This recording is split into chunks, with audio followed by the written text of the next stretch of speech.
नाज़रीन, अगर हम जंगी एतबार से बात करें, इस वक्त दुनिया के कई जंगें जारी हैं। जो ईरान पर जंग मुसल्लत की गई है उसका आज 18वां दिन है और ऐसे में काफ़ी मुतज़ाद दावे और इस तरह से ख़बरें सामने आ रही हैं। एक ख़बर जिसमें सामने आई, जिसमें इसराइल की जानिब से दावा किया गया कि ईरान के सिक्योरिटी चीफ अली लारीजानी को शहीद कर दिया गया है। इस हवाले से कुछ इत्तलात सामने आई, लेकिन ईरान के सरकारी मीडिया ने उस पर सुप्रीम जो नेशनल सिक्योरिटी काउंसिल के सेक्रेटरी का हाथ से लिखा पैगाम जारी कर दिया और फिर ये सोशल मीडिया पर यह पैगाम जारी किया गया है। आपके ये इल्म में होगा कि इससे पहले फ्राइडे को जो क़ुद्स रैली थी उसमें भी वो मौजूद थी, और लेकिन ये जो नोट जारी किया गया है उस पर ज़ाहिर है कि तारीख भी मेंशन नहीं है, कुछ वक्त का भी कुछ अंदाज़ा नहीं है।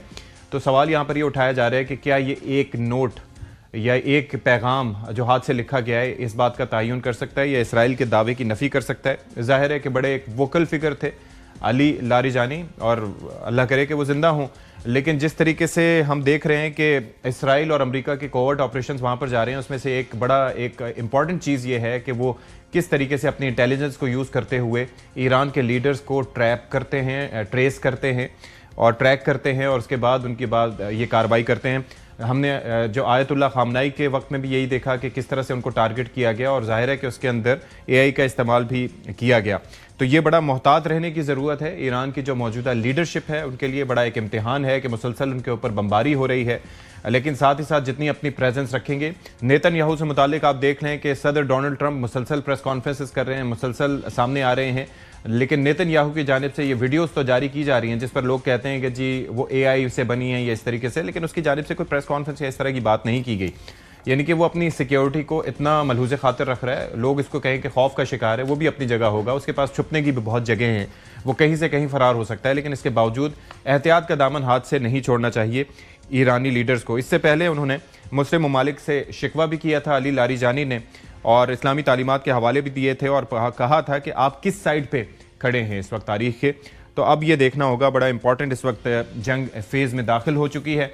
आप नौ हरमज़ के हवाले से हम भी बात करते हैं कि वहाँ पर किस तरीके से अमेरिका चाहता है कि किसी तरीके से खार्ग का कंट्रोल उसके पास चला जाए, जो तेल की वहाँ से तिजारत होती है उसके ऊपर वो किसी तरीके से अपना कंट्रोल कर पाए।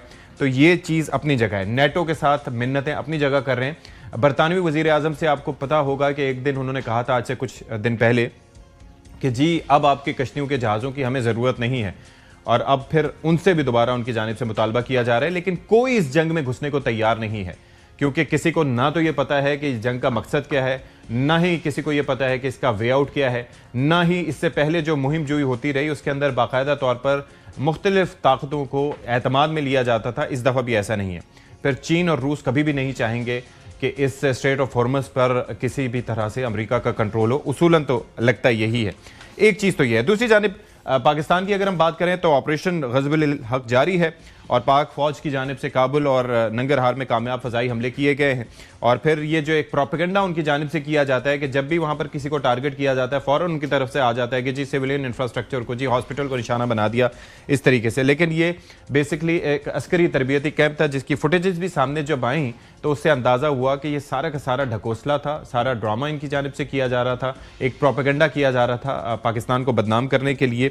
और यहाँ पर यह है कि जो तालिबान रजीम की फ़ौजी तनसीबात हैं वो बेसिकली वो इस तरह से पाकिस्तान के निशाने पर हैं, और भारत की जानिब से आप देख लें कि वो मुसलसल सपोर्ट की जाती है और इस तरीके से एक बाकायदा एक प्रोपेगेंडा मुहिम चलाई जा रही है।